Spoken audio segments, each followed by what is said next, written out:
Well, hello there, and this is Auntie. And I am here to do a review of My Truth, a story by Fernanda of 90 Day Fiancé. If this is your first time being here, please like, comment, and subscribe to my channel. And to all of my new subscribers, thank you so much for being here. And to all of my nieces and nephews who have been here with your auntie for the long haul, thank you so much for your continued support. Um, Last night I came out and did a review of a video that I'd seen on YouTube about Jay and Ashley. And during that interview in the comments section, people asked me to do a review on Fernanda and Jonathan. Initially, I hadn't seen the video, didn't know anything about it, so, I was like, what is it? This morning, after having a conversation with my moderator, she mentioned it to me again. And so I said, okay, this is probably something that I need to look at and voice my opinion about it, since my moderator is bringing it up. And so I took some time, asked her to send me the link. She sent me the link to the video. And to my surprise, there was Fernanda in all her glory. Just as beautiful as she could be. The filming of it, the editing was almost documentary style. Phenomenal way of getting out her story and her information about her life. As you all know, when I did 90 Day Fiancé, I wasn't really interested in this couple. But I kind of figured that this was the couple that really had all the issues and all the things that were going on in their relationship. They were the most silent. We didn't really see a lot of them. And now I realize why we didn't. There was chaos and confusion, turmoil and trouble going on in their relationship.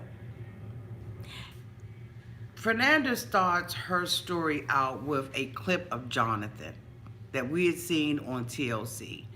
Jonathan describes a party that he was at and said that during the party, Fernanda was, I guess, out of control. Decided that, she was going to flirt with some man, allegedly, to make him jealous. When he came home, he said her stuff was packed and she had left and was like, I regret the day that I met you. You're not my husband. He appears to be this very sweet, compassionate, and loving husband to Fernanda. But boy, oh boy, does Fernanda give a total different story about their relationship, about how it was, and about how she is now. These people on 90 Day Fiancé, I think that we get entertainment. We are thoroughly entertained by what they do. But then it comes a story like this that makes you pause and say, you know what? Even through all my laughter, my goofiness, and just having fun, the banter back and forth with one another, there are real lives on the other end of this story.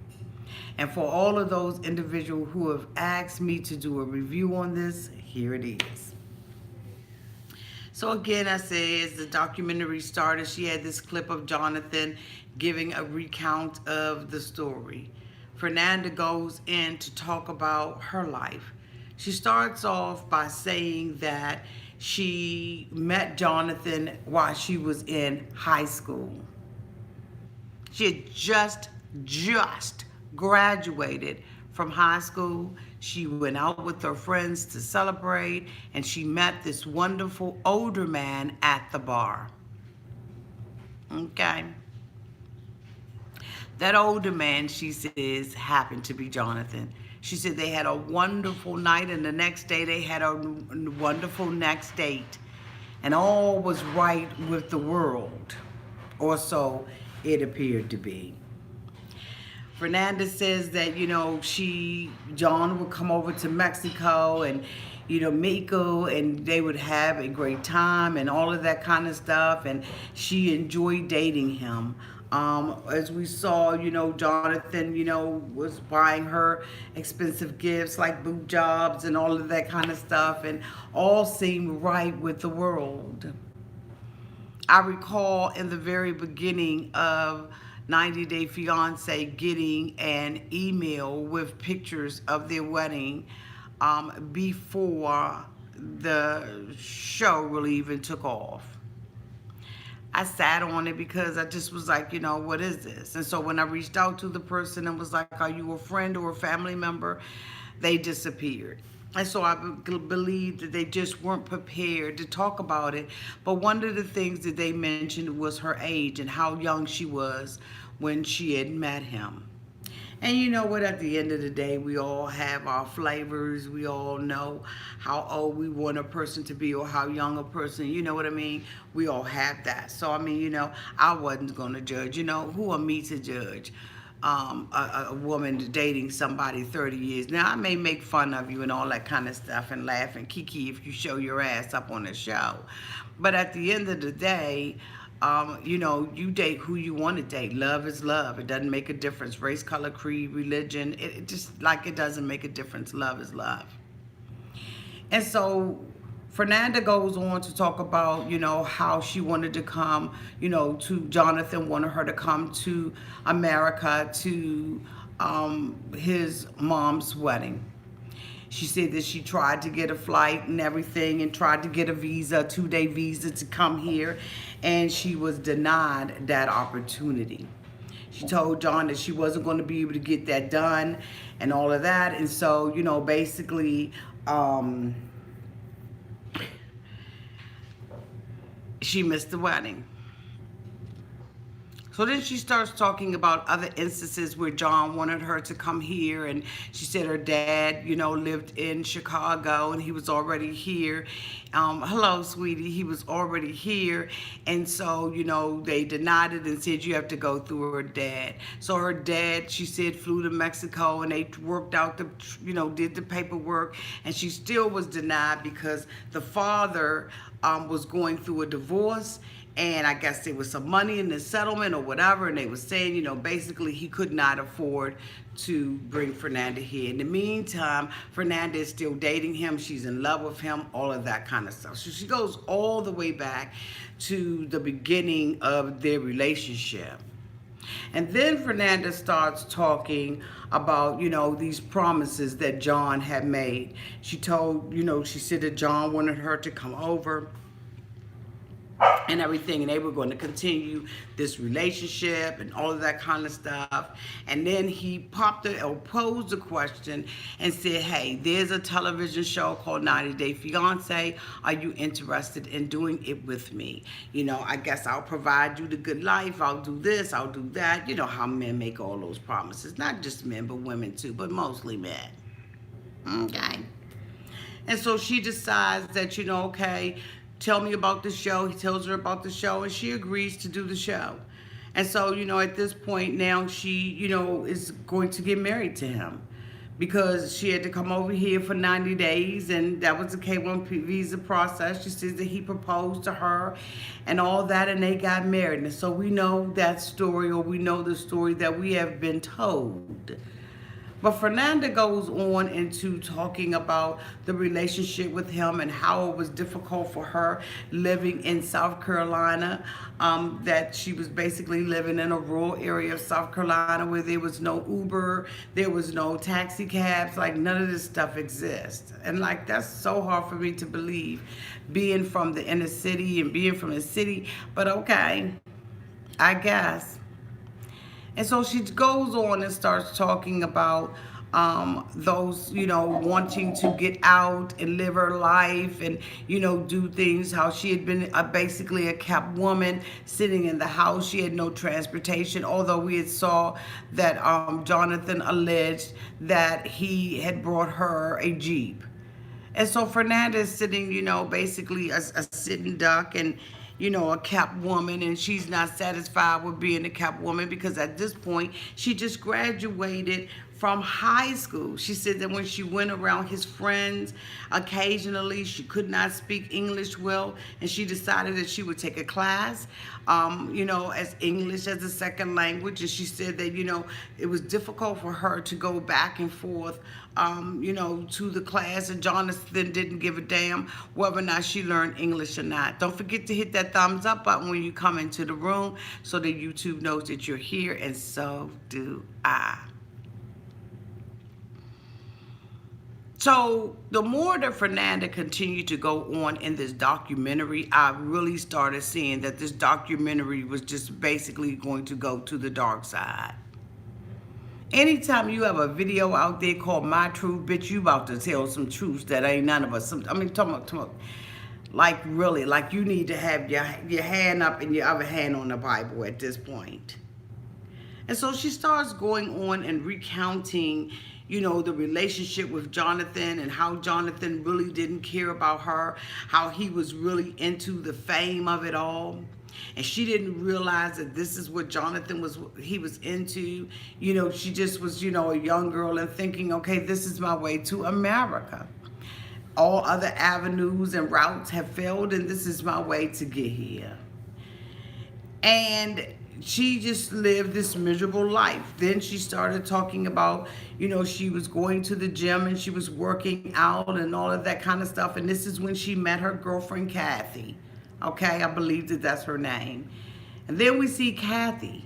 Kathy appears on the screen and she starts talking about how she met Fernanda at the gym and they were workout buddies and everything. And then they developed this friendship, with one another. And in that friendship, she started seeing things that were going on in the relationship. She said at first Fernanda and her were working out all the time. She said that several times she would pick her up because Jonathan wouldn't bring her or she didn't have a ride there.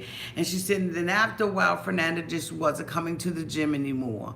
To make a long story short, so that this is not a long-ass documentary and a long-ass video, Fernanda started talking about some abuse that she had started going through with Jonathan. She recounts the story of a party that they went to. And Jonathan was at the party. He was having a good time with his friends and everything. She alleges that, he was over drinking. Both her and Kathy alleged. And that, by the end of the night, Jonathan was too fit to be tired. He was drunk. There was a friend that was at the party, and this particular friend was speaking to Fernanda. And, well, no, not this party. This is a party where he just was at it. He just was drunk and acting a damn fool. And so when they began to leave the party, she was telling him, let me drive because, you're a little bit too drunk. And, whoop-de-whoop-de-whoop. And so, they get in the car and an altercation ensues. She says that Jonathan pushed her head out of the window. She said, first of all, he grabbed her arms and had her arms behind her back and had her jacked up on a damn car. She said she was screaming and crying and asking him to take her arms, to let her go and just stop it. Come on, let me drive you home. She said she didn't want to get in the car with him, but she did. She said she was hoping that the police were going to pull them over, but nobody pulled their asses over. She rode in the car and she was going back and forth with Jonathan. And she says at that point, Jonathan pushes her head and swoops that mofo up out the window. She says she could not believe that he had been physical with her. I'm like, damn. The only thing about my damn is, damn, I'm not surprised. I think that we kind of all saw the arrogance in him. We kind of saw the neglect. He just like, one of them flashy guys that, has this kind of persona that, that I'm, I'm the good guy. And that never flies with anybody, because something that seems to be too good to be true, most of the time is too damn good to be true. So then her friend recounts several stories about, seeing different things and hearing different things. And I'm just sitting up there, what is that?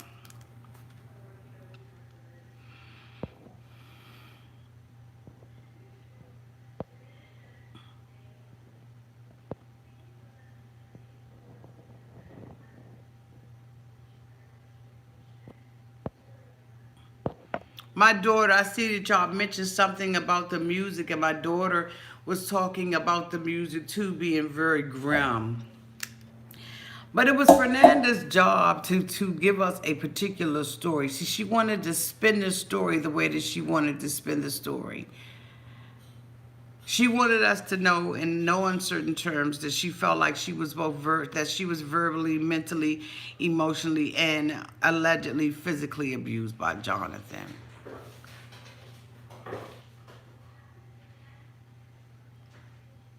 Now,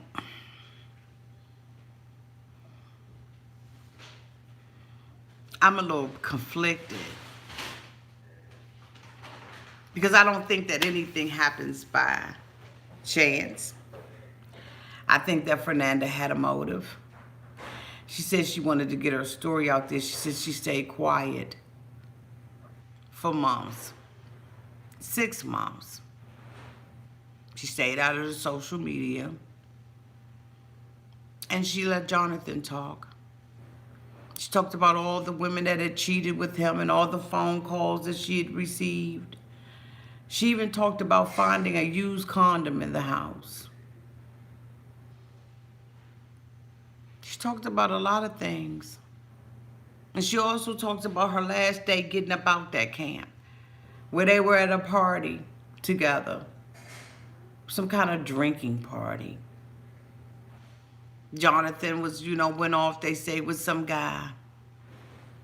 Fernanda and her girlfriend recalled that she was talking to a gentleman at the party, and the gentleman was speaking to her in Spanish.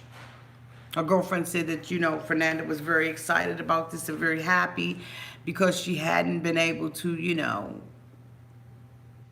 speak with anyone really in the community in Spanish. So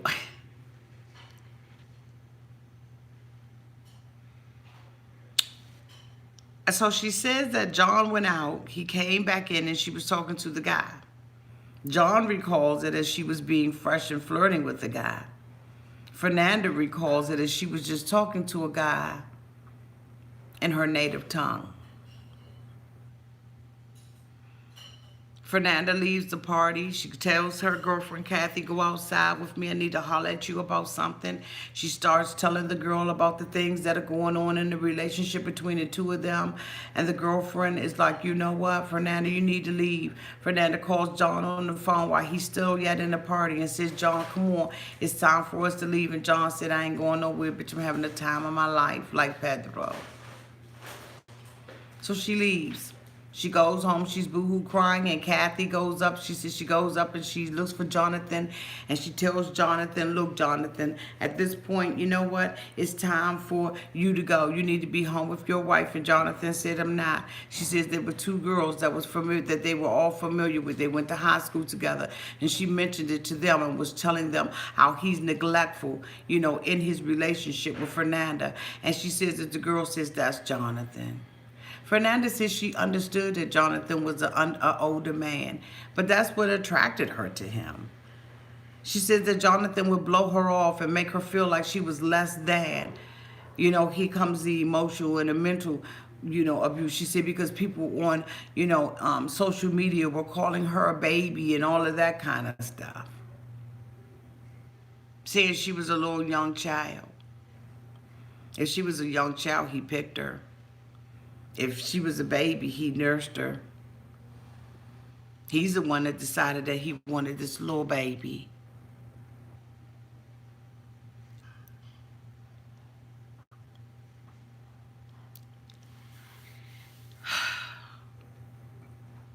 I listened to Fernanda's story and I listened to her girlfriend's story. And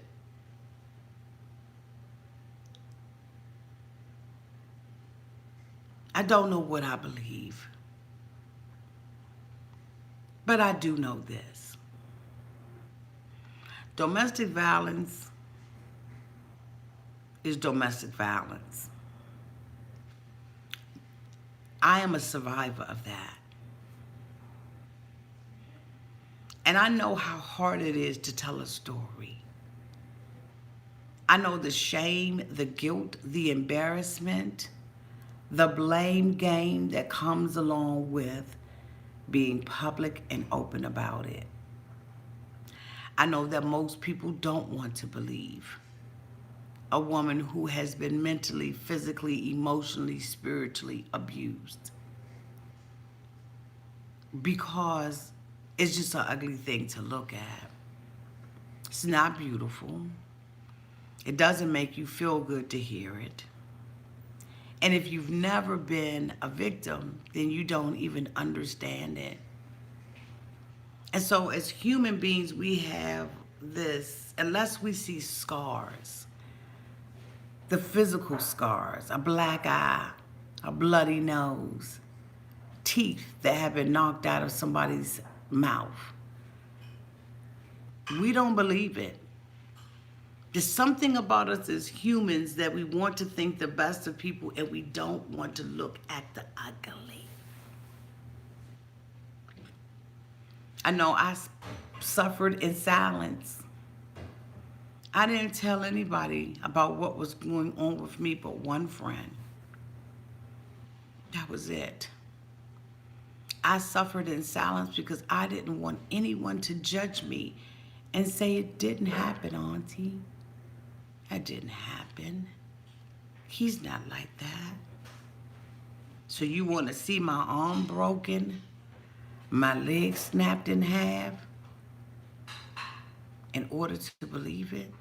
So I knew that it wasn't socially acceptable to talk about abuse. I knew it wasn't. And to see Fernanda's story and to hear so many people say, I don't believe her, confirms what I felt years ago when I was going through it. It confirms that we are just not ready to hear it. We're not ready to believe that people actually do this kind of, that you can be in a relationship with someone and feel lonely, broken, and hurt. That words really do have an effect on your life and on your being. We really don't want to see the ugliness that is alleged in her video. We don't want to see it. We don't want to believe it. But y'all, it exists. Even the counseling that she said that she went through. She went to counseling. Oh, I know about counseling. I know about restraining orders. I know about orange jumpsuits. I know about chains and shackles on a man's legs who decided that he didn't want to obey the restraining order. Oh, I know about protecting my child. I know about feeling low. I know about not feeling whole and good about myself. I know about going through a hole. I know about losing weight until you're almost unrecognizable. But I do know, too, that there are three sides to a story.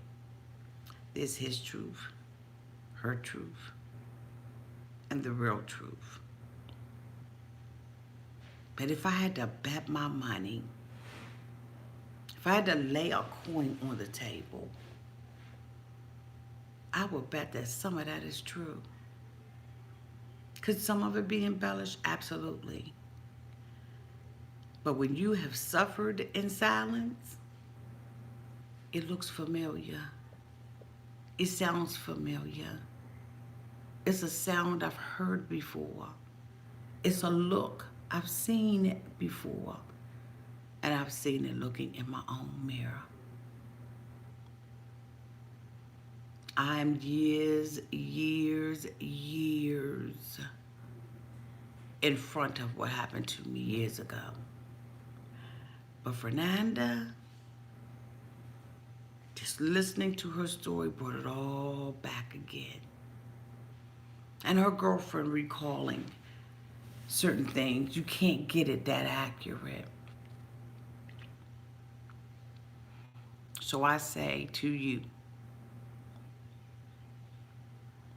sometimes the truth can be right in your face and you not even see it. And sometimes, when you think about it and you think about Ashley's situation that's going on with Jay, is it the reversed? I didn't say it was. I said, is it? When you have escaped Alcatraz and you have made a decision to live your life, but yet and still you got somebody that's tapping on your mental psyche, on your spiritual part of you. Fernanda, thank you for telling your story. Whether it be true or whether it be a lie, that's up to other people to decide. That's up to you to prove. And that's up to Jonathan to disprove.